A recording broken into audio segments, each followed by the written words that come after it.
एक आप सब छोटा सा 10-15 मिनट का आप लोग बिरहा सुने। अब मास्टर कैसे बहुत बढ़िया अभी अहिर बिरादरी वीर रस में आप लोग बहुत बढ़िया आनंद लिए। और रात भर अहिरे बिरहा चला मास्टर, सतकाऊ अहिरे जितबई करत और अहिर के अलावा बाकी अहिर के अलावा के मूर्छा ले वाला धरती पर अब महू अहिरे खोजा है। अब मास्टर कैसे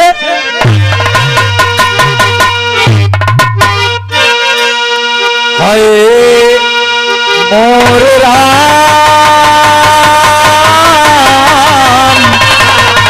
ओ भोले जोगिया हो राम।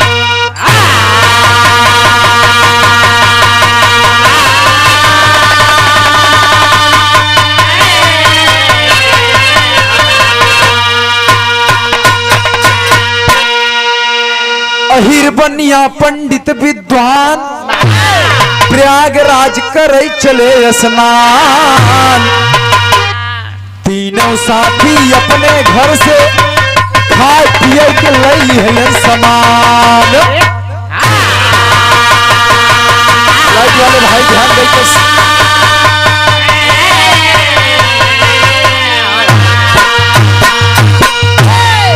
यही प्रयागराज की माटी पर एक ही गांव के 3 साथी रहते थे दोस्त, अहिर बनिया पंडित जी।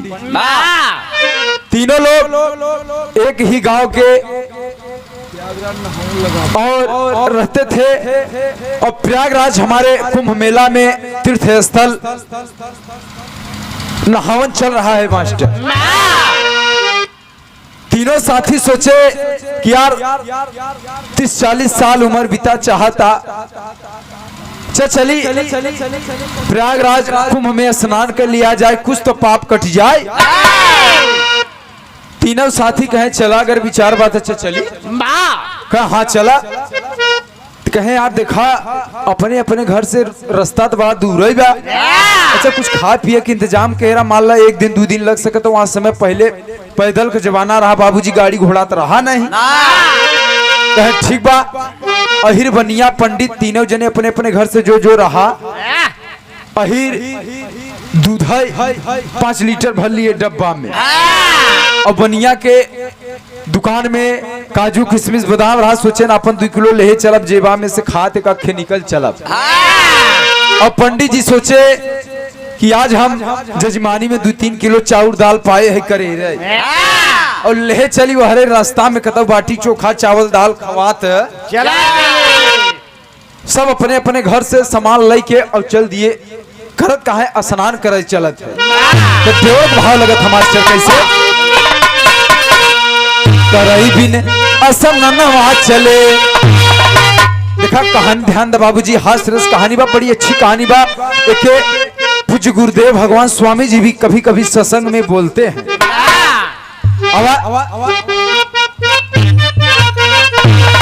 करई भी ने असननवा चले।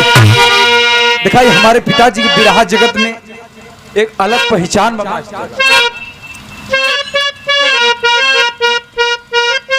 अरे राम हो राम करई भी ने असननवा चले। रामा रामा करई भी ने असननवा चले।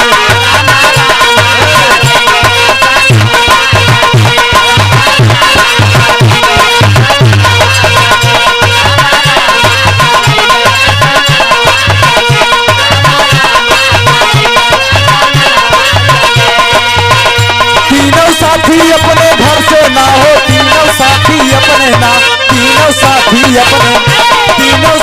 अपने लैली हल रसनवा कर रसनवा।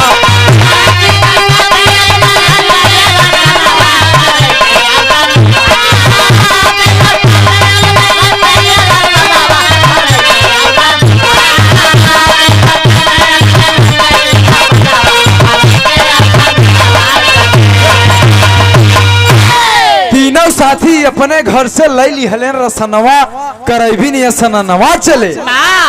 तीनों साथी अपन अहिर दूध बनिया काजू किशमिश और पंडित जी चाउर दाल लाई के चल दिए। कहे भाई चला स्नान कई आवाज आए, कहे हाँ चला।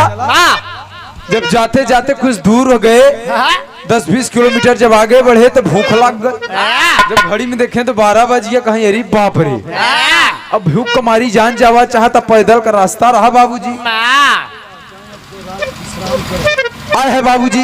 अब जब शाम हो गया और दोपहर के बेला हो गया तब धीरे से अहिर अपन एक गिलास दूध निकाले अपन पिए शुरू के। देखा बुद्धि अहिर लगाई देहनवा। कहे भाई तू सब बच्चा गमा चला, तब से हम आवत है पिछड़ गया। तो भूख लग गई, अपन धीरे में निकाले ने गिलास मार ले। टाइट हो गया। तर्ज लगा था मास्टर, तर्ज है बा। अरे छोड़ छोटी बात, अरे छोड़ छोटी बात, चलो हो मधुबन में छोड़ छोटी बात।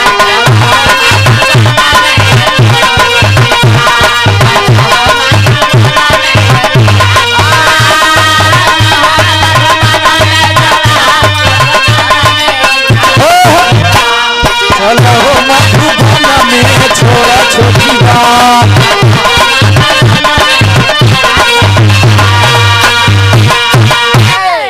आए है बाबूजी बिरहा पे ध्यान दे।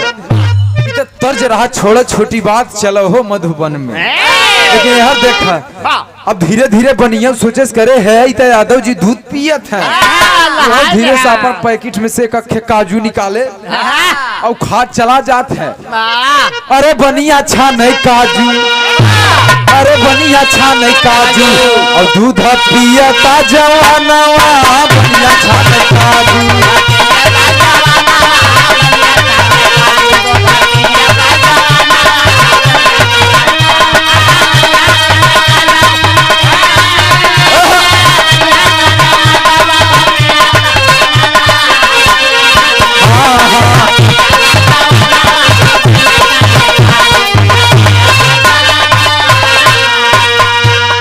चाउर दाल बाभन लिए कच्चा न खवाई हो।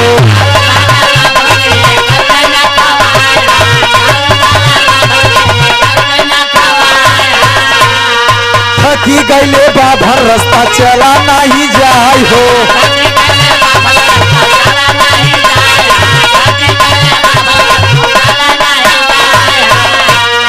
एहन का लहान एहन का लहान लहा जलता बभनवा बनिया छान काजू पियता जवानवा।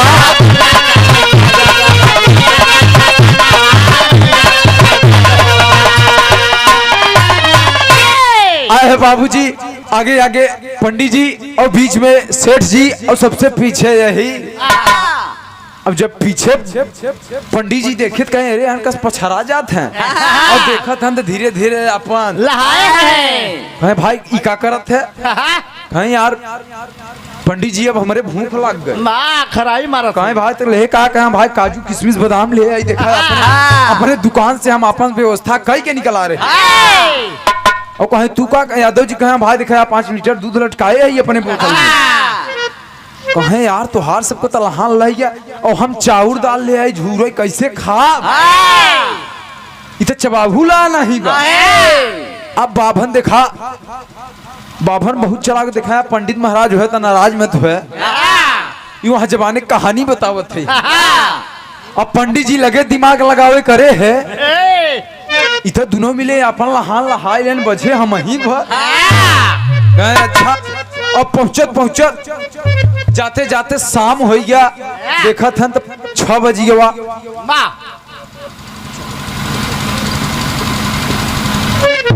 सुंदर पुष्पहार 201 रुपए पुरस्कार हमारे पिताजी की ओर से। पिताजी के चरणों में कोट कोट पांव छू के पेलगी प्रणाम बा। आशीर्वाद की इच्छा सब बाबू भैया जनता जनार्दन को पांव छू के पेलगी प्रणाम बा। ध्यान दीजिए बाबूजी बिरहा पर। पहले लोग सुनत रहे तो बिरहा से ज्ञान मिलत रहा। आजकल तक जने यहाँ से तक जने वहां से कतो यहाँ तो वहाँ कोनो बिरहा का रस निकले वाला नहीं रहा। लेकिन पहले के बिरहा में दम रहत रहा बाबूजी, ज्ञान मिलत रहा।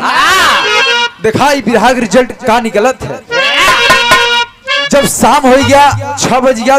पंडित जी कहे देखा मन में सोचत है यार एहन का तो हाल लह गया, हम कुछ बुद्धि लगाई नहीं तेहन हम तो बिना खाए मरे यार। जब शाम हो गया एक पिपरे के पेड़ पड़ा, रास्ते में कहे देखा सेठ जी और यादव जी यहाँ एकांत बा,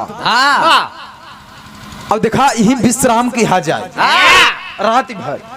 तो डेवड़ का भाव लगा था, जब पिपरे तक पहुंचे थे तो डेवड़ का भाव लगा था कैसे, जाते जाते हो गया शाम, तो जाते जाते हो गया शाम, पहुंचे प्रयागराज न धाम। प्रयागराज नहीं पहुंचे, आधे रास्ता में रुक के वही पेड़े के नीचे कहे देखा आज यही बाटी चोखा बने और रात भर ही सोआ, सवेर होए तब चला जाए, लेकिन एक काम करा संझा खवाए का।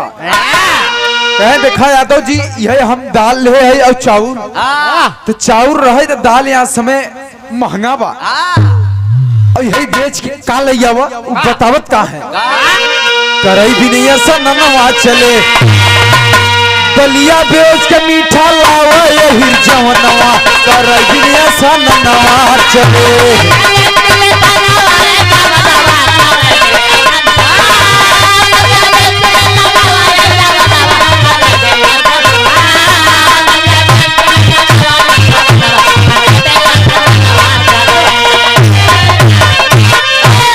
दलिया बेच के मीठा लावा अहिर जवनवा, करवी ने सननवा चले।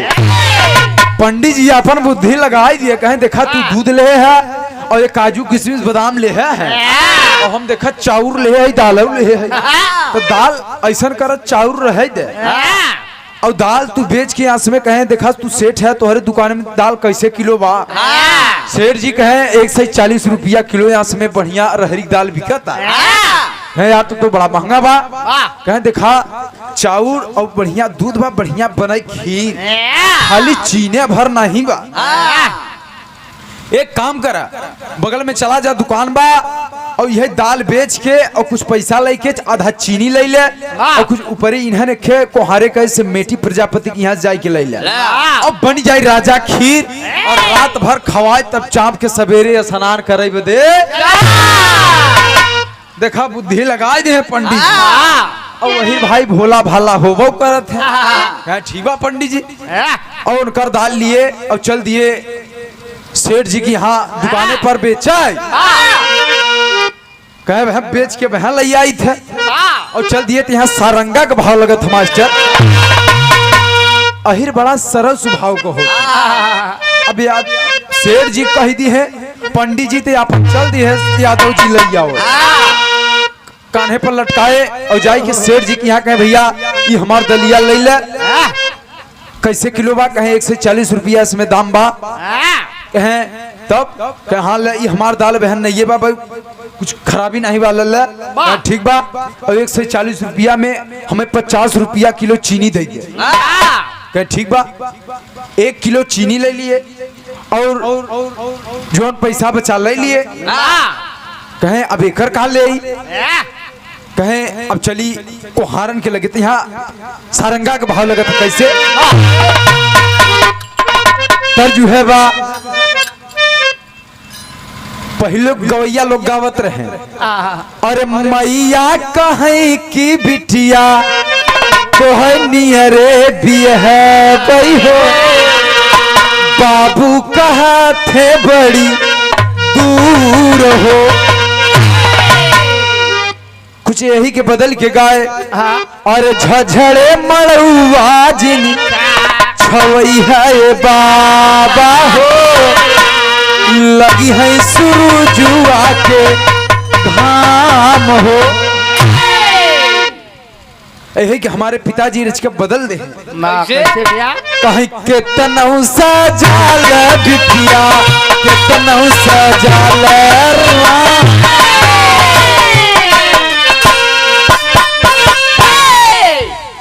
के तनऊ सजाल बिटिया तन पे गहनावा हो, के तनऊ सजाल बिटिया तन पे गहनावा हो, से धुरा बिन कुली बेकार हो।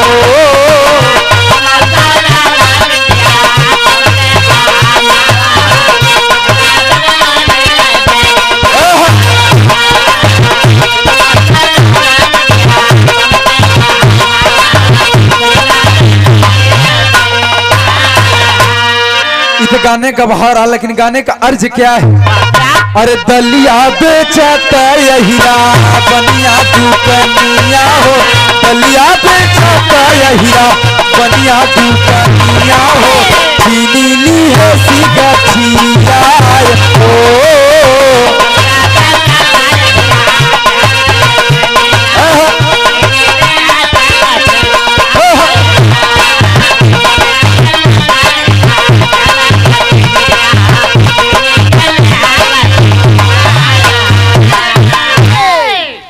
ऊपरी ईंधन लिया अहिरा जाई कोहरा और लाइके आए हर पंडित फूक दी है हरा।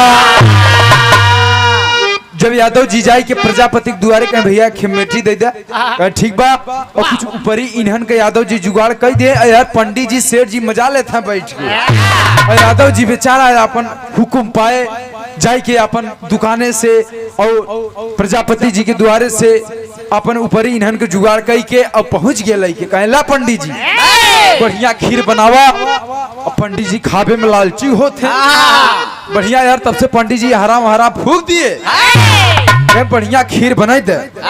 और खीरिया तैयार भइली बोला बधनवा हो, खीरिया तैयार भइली बोला बधनवा हो, मनवा में घटिया लकार हो।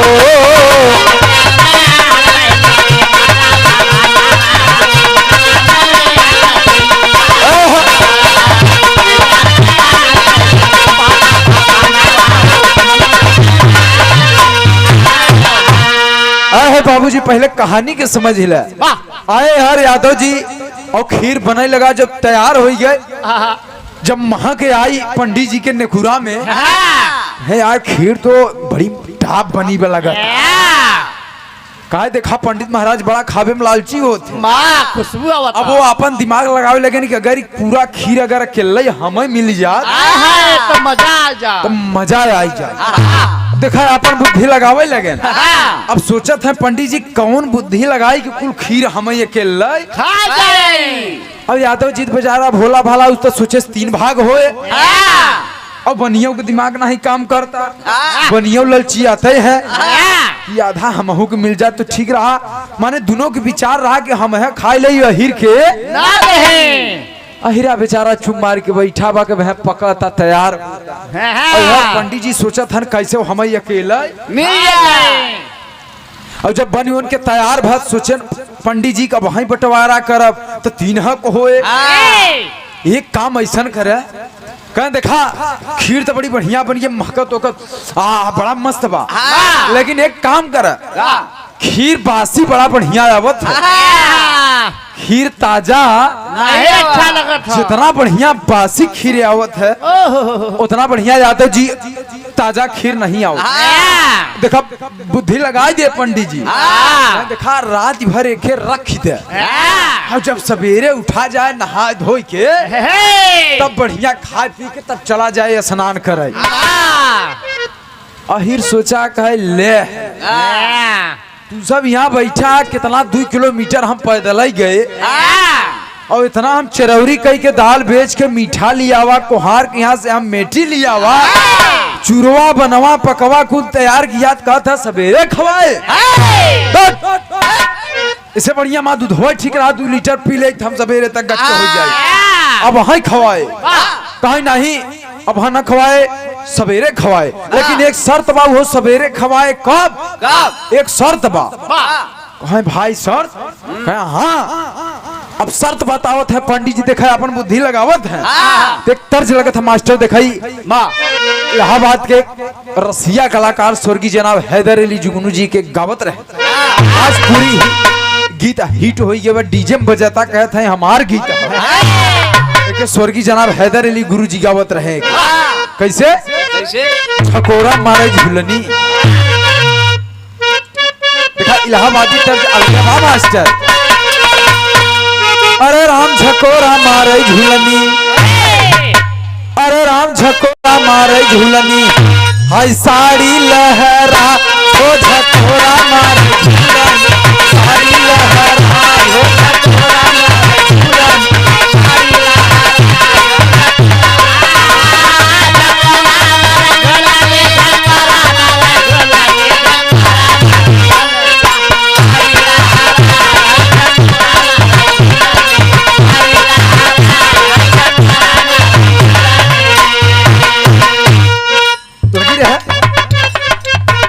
चमा चमकै तोहरे माथे कैठी कुलिया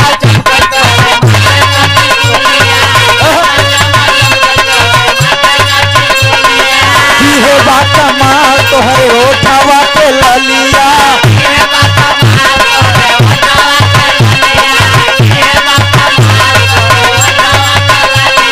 चमा चमा चमकै तोहरे माथे कैठी कुलिया हे बात मार तोहरे ओठावा के ललिया अरे नथुनी के देखी अरे नथुनी के देखी के झुलनी शरमाया झकोरा अरे साड़ी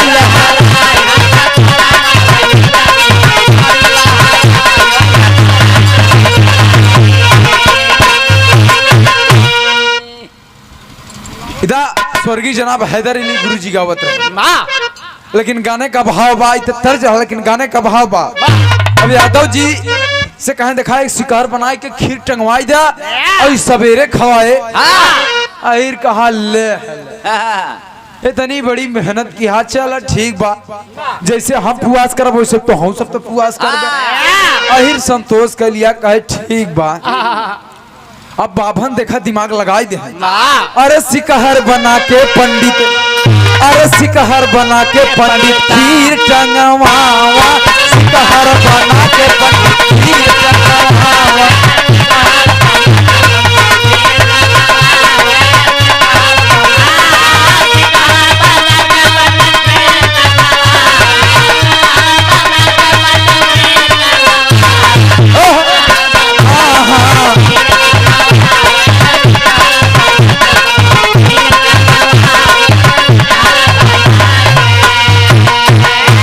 और टंगवाई दे कहे एक शर्त पर सवेरे वही खाए पूरा खीर के खाए कहे का बढ़िया सपना देखे राती जे जवाना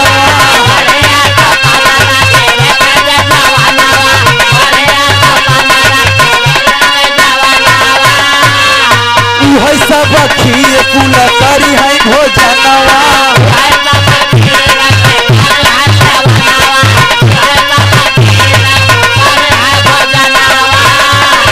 बढ़िया सपना देखे राती जे जवानवा उहै कुल खीर सब करी है भोजनवा और सोए बनिया पंडित बोला सोए बनिया पंडित आहिर घटिया लगावा सिकहर बना पंडित खीर टंगवावा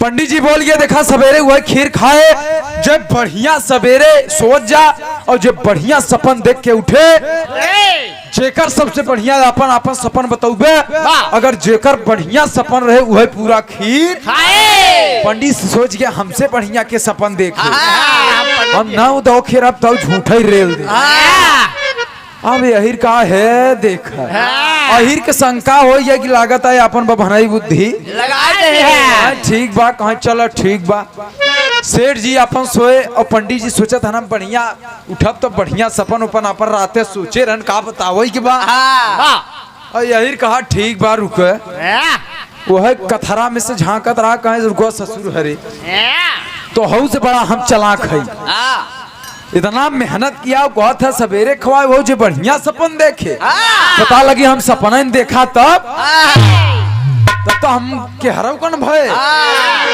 कहा एक काम कर रह जा सोआ जब इनकर सबका नेकुरा लगा बोले वह गीते धीरे से अहिर निकला कहे रुको ससुर हरे वह धीरे से रात की गए और शिकार पर से मेटी उतार के खीर और रच के देखे का स्वाद कैसन बा नेकुरा महक जाता ही रहा और रच के जब चाटे तो करे अच्छा लग गए हीर के यादव जी रच के चाटे चाटे पूरा हाड़ी साफ कर दे चोरी से हो और यार सेठ जी और पंडित जी तो भाई सपन के चक्कर में लगा बड़ा ये भाई सवेरे खवाए तब से यादव जी पहुंचे 12 बजे रात रेल के लम्बे और जब खाए हो पी के बढ़िया मेठी फेर जैसे टांगी रही टांग दी है। फिर वैसे टांग दिए। वाह। कहे आवा ससुर हरे तो हमसे चालाक बनबे। अरे अहिर मने बन की बने बन। हम सोचा बंटवारा कह दे तीनों जने खाए ले तो लगा तू बुद्धि लगा रुका खियाई तो खीर सवेरे बढ़िया खाए पी के गित्ते का सोई गए सोई गई पड़ल है। और जब सोई गया अब यार यादव जी तो एकदम सोई गए। और यार पंडित जी और सेठ जी जब भोर को बेला भत अक्सर पंडित जी भोर में उठ जाते। इतना तो बढ़िया नियम के पक्का होते कि 4 बजे ब्रह्म बेला में जग जाते। ओम ओम नारायण नारायण करत कि चल दही गंगा नहाई के आई यही सबसे बिरादर से पहले पंडित जी लोग उठत थे और उठ के बुलाए सेठ जी के उठा। अरे देखा था सवेर हो गया 4 बज गया चला नहाय धोई कावा जाए खीर उर खवाए कहीं अहिर के मत जगह सोई दे यार तो अहिर खाए पी सोवा बा उन्हें सबके का पता यार गए यादव जी तो सोवा है सेठ जी और पंडित जी बढ़िया गए बगल में हेड पंप रहा नहाय धोई के पूजा पाठ कई के अपन मनाई चुराई के जब सवेर भाग तब सेठ जी के दया आई गया कहे पंडित जी देखा अकेला कुल खीर खावे तो ठीक बा लेकिन अहिरा के जगाई तो दे भले मती दे है लेकिन ओके जगाई दे कहीं जा जगाव या तो जी उठा सवेर हो गया। अरे यार देखा था अब तो यही खाए बाद तो सोचा था हम सबसे पीछे उठी तो खाई के बैठा है। अरे यार भाई सोए तो नींद नहीं पूरा बाबा तो सोचा था 12 बजे रात तक जागा खाली खीरे के चक्कर में अब ये सब 9 बजे से सोवत है तो आधी रात के बाद ना नींद ले बा कहे यार सोए दे कहे नहीं उठा। अरे सवेर हो गया चल बे अरे स्नान करे के बाद यहो देखा अच्छा उठे कैसे अब तो सोचा था देखा पोल ना खुले पावे। यार यादव जी उठे नहाए धोई के आए और बैठ गए पंडित जी और सेठ जी। पंडित जी पहले अपन सपन बतावे लागे कहे देखा भाई सबसे बढ़िया हम सपन देखा है। सेठ जी कहे हाँ सबसे बढ़िया सपन हम देखा हमसे बढ़िया क्यों सपन नहीं देखे तारा पहले कुल खीर अकेला खा। अरे सेठ जी कहे पहले बताऊ बे पहले खाबे करबे सेठ जी के का मालूम और न पंडित जी के मालूम और वही तो सोचा था कहे जा ससुर हरे बतावत जा तो जाबे उतारे तब पता लागे वो तो चुप मार के बैठा है। कहा यादव जी तू कुछ देखा कहे पहले आप सब बतावत जा पंडित जी बतावत हैं ओ सोचे बढ़िया बताई दे हमारा लही जाए तो हम कुल खीर खाई डाली अलग भाव लगा था। पंडित जी कितना बढ़िया अपन मिसिला बैठा देखे नहीं है लेकिन जोड़ के बतावत है क्या बतावत एक जवाब सवाल में हमारे पिताजी आल्हा गावत रहे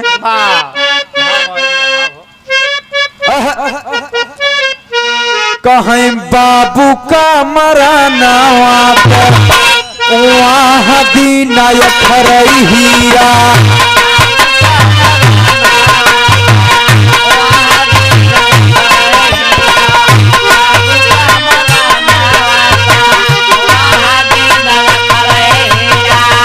जौन दिन दुआरा पे आवे कर्जदार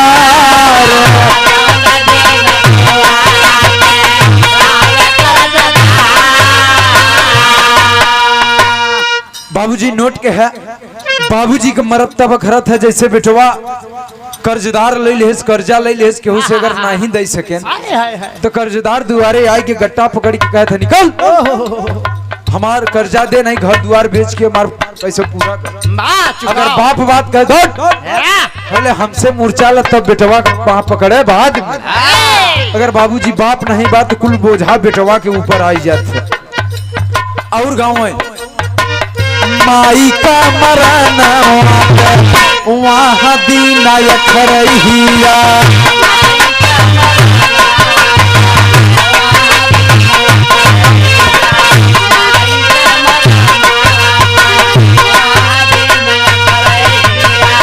जौन दिन दुल्हन उतरे अपने ओसार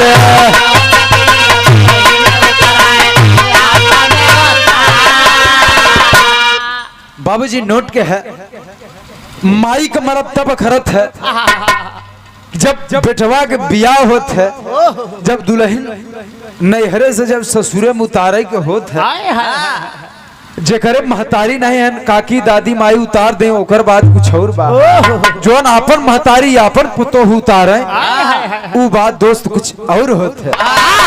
माई का मरब तब खरत है बा और बहिन का मरन वहाँ दिन खरहिया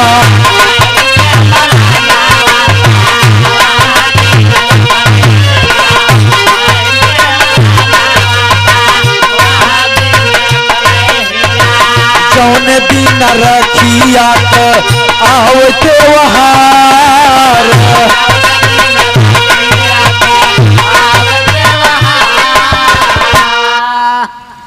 बिरह गाना माने बिरह वेद न हो जाए तो ओकर कोनो गाय से मतलब ना है ना दर्द हो जाए। बहन का मरब तब खरत है बाबूजी जब राखी के त्योहार आवत है तब बहन का मरब भाई याद करता का बताई आज हमारे बहन रही होती आज कलाई में राखी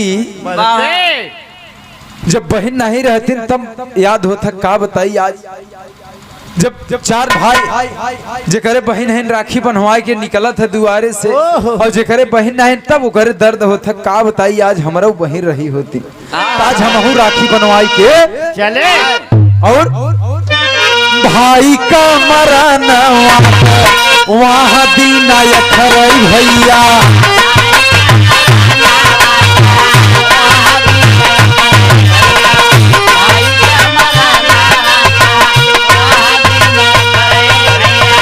जौने दिन दुश्मन द्वारे करैला लकार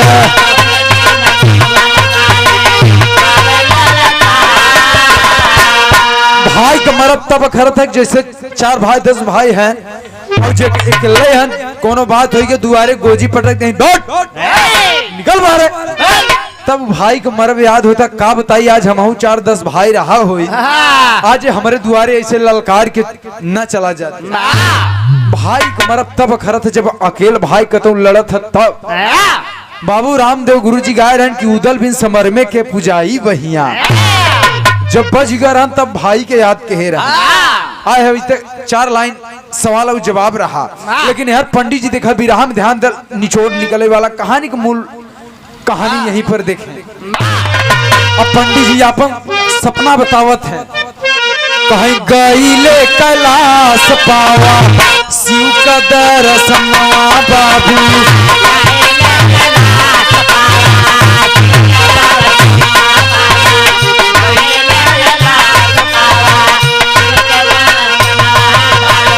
साधवा में गौरा हीन महतार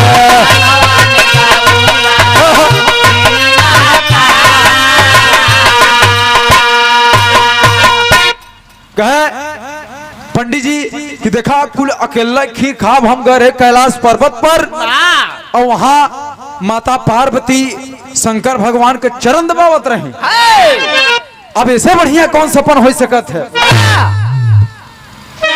उतारा हम अकेले खीर खाब शेर जी कहा है पंडित जी अकेला कैसे खाबे आधा हमरा होए है तू का देखा कहीं गईले हम क्षीर सागर सुन हम नगरिया बाबू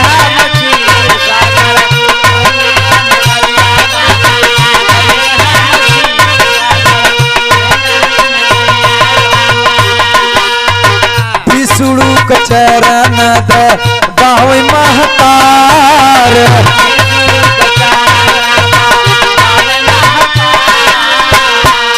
कहे सेठ जी बताओ थे अपन सपना के हम गए क्षीर सागर में माता लक्ष्मी विष्णु भगवान के चरण दबावत रहे। अरे आधा बंटवारा हमरो होए काहे भाई रहन शंकर जी और उन्हें विष्णु भगवान आधा हमरो कहा दोनों जने सपना बराबर है बा कहे अब हमारा आधा कहे ठीक बा यादव जी और सेठ जी आधा तू ले ले और आधा हम ले ले कहे यादव जी सेठ जी बोले कहे यादव जी तो कुछ भूत भवानी देखे हो तो कुछ बताए दे यादव जी कहे यार अब दोनों सुन ले हीरा कहे बस बस लहान हमार दूनों जन कसून लिया अहिरा जब सपनवा बाबू।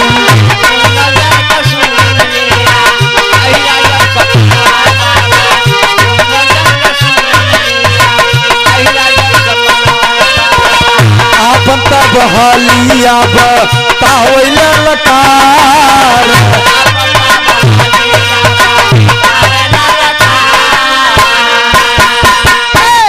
कहे भाई पंडित जी तू घर है कैलाश पर्वत पे? कहे हाँ। और कहे सेठ जी तू चला गया क्षीर सागर में?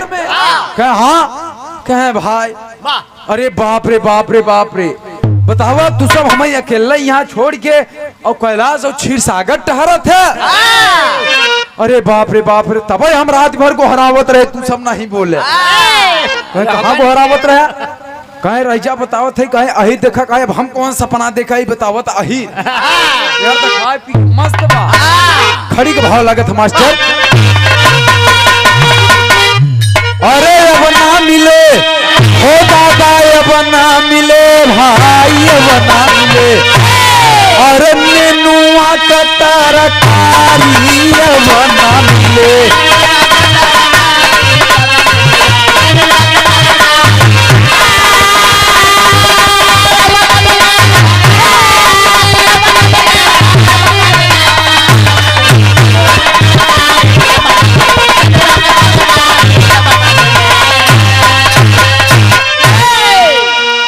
आहे बाबूजी अहिर बतावे लहान लही गया, पहले सुन ले है सही। कहीं अब तो हमारा लहान बैठेगा। कहा देखा जब दोनों जने हमें छोड़ के चला गए थे, हमारे यहाँ घटना हो गई। यहाँ पंडित जी कहे का भा, सेठ जी कहे का भा, यादव जी कहे बतावत है। अरे दोनों जने हमें छोड़ के जब गईले भैया, लइके गदवा जाइले अंजनी के छई।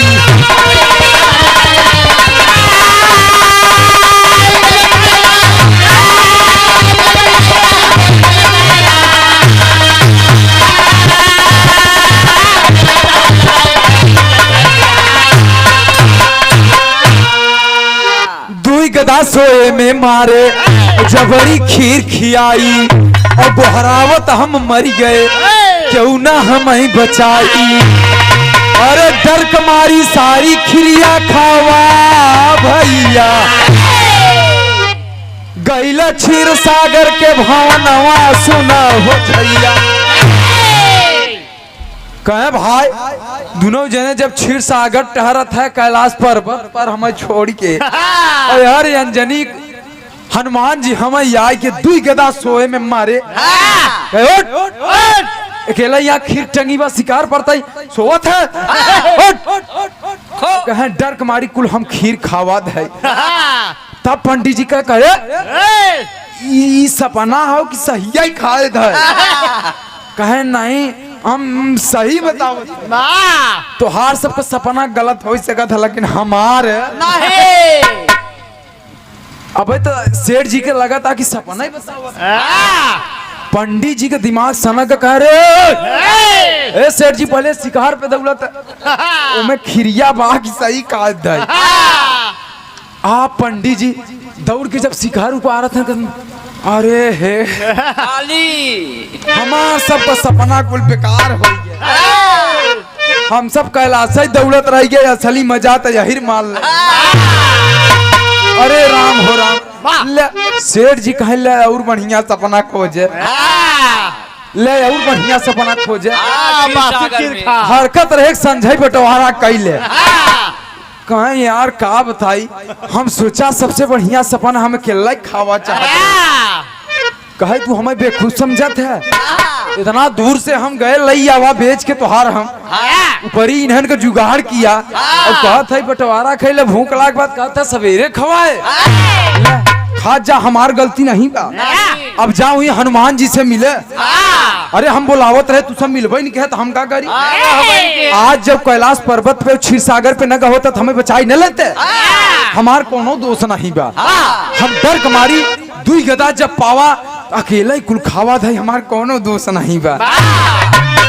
अरे बाप रे बाप रे, पंडित और बनिया सेठ जीते अपन खाड़ा चाटत रहियन। वही जो बचा खोचा। बेटी बचा खुचा कहन यही चाटी ले और कुछ ना मिले अहिर तो मजा मार लिया कहे ससुर हरे सपना बतावत है इसलिए बाबूजी और जातियान होते हैं और अहिर जात भगवान हो अहिर के टक्करे के अनुभव आन क्यों जल्दी के वो अहिरे से पंगा ले है मत अहिर बहुत बड़ा खतरनाक होते हैं अहिर का मतलब बता दे अहिर हव के नोय निब्र पात्र विश्वासा निर्मल मन अहिर निजदासा जिसका मन निर्मल हो वो है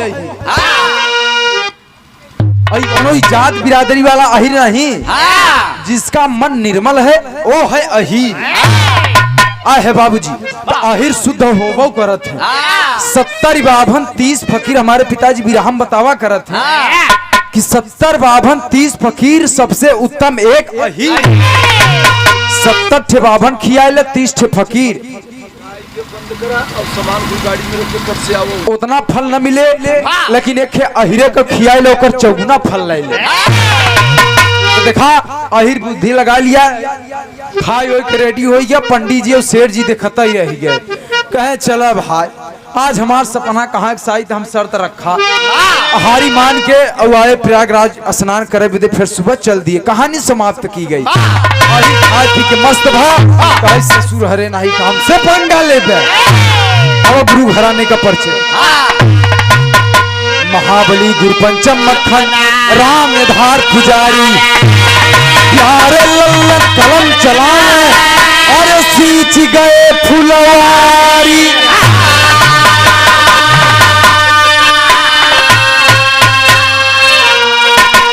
कराई भी ने असन नवा चले कराई भी ने असन नवा चले अरे राम हो राम कराई भी ने असन नवा चले सुदई से पछाड़ का हास रस में गनवा कराई भी ने असन नवा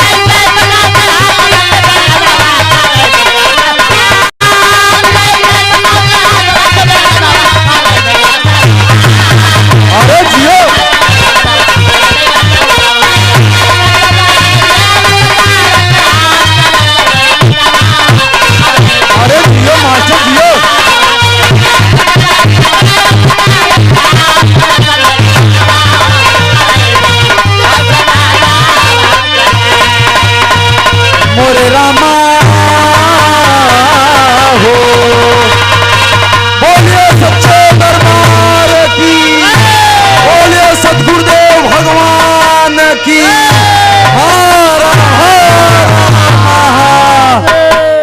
सबको पाँव छू के पहले प्रणाम कहीं टूटे उसके लिए क्षमा चाहे।